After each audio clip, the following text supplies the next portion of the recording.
นกพงทำไม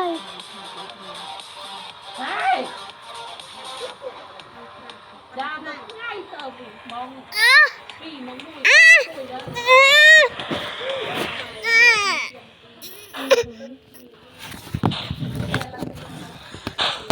รกนาเราต้องอยู่ตบมือจริงๆด่า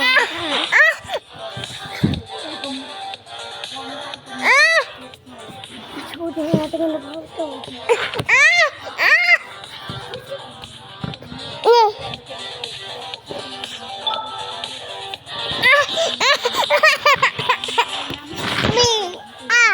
มันจะเป็นหนึ่งยิงทะเลดี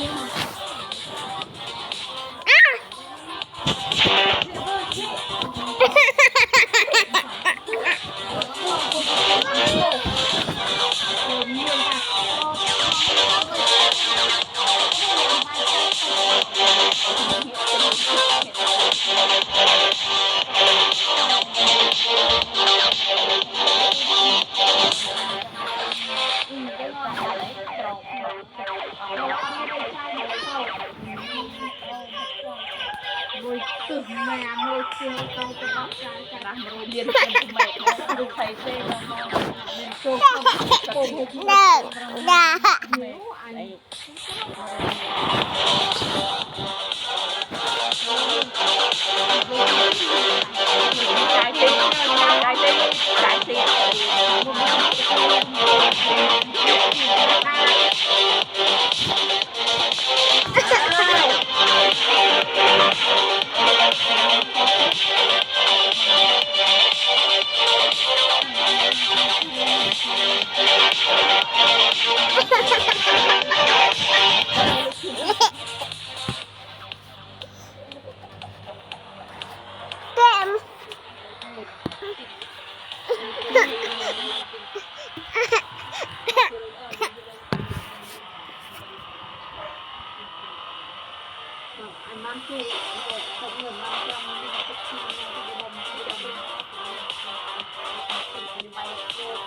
เดี๋ยวถ้าใส่พุ่งตีตะกออะกอ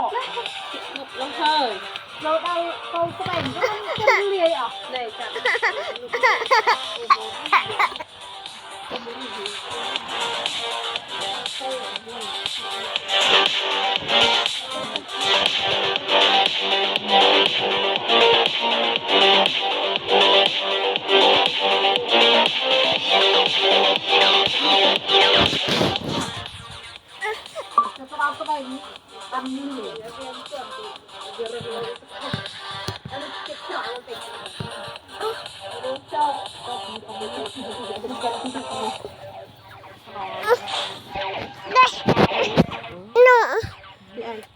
เกมมันจุดสบาย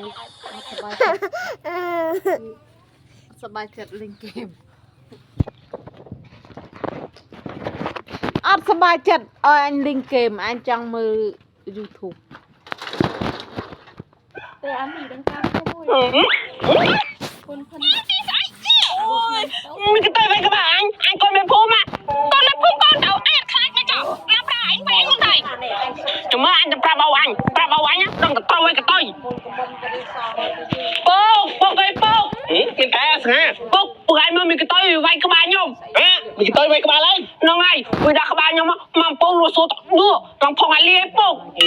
มีกระต้อยนี่กูเด็ดนะสลายไว้กระบาลกูนั่นจะมืด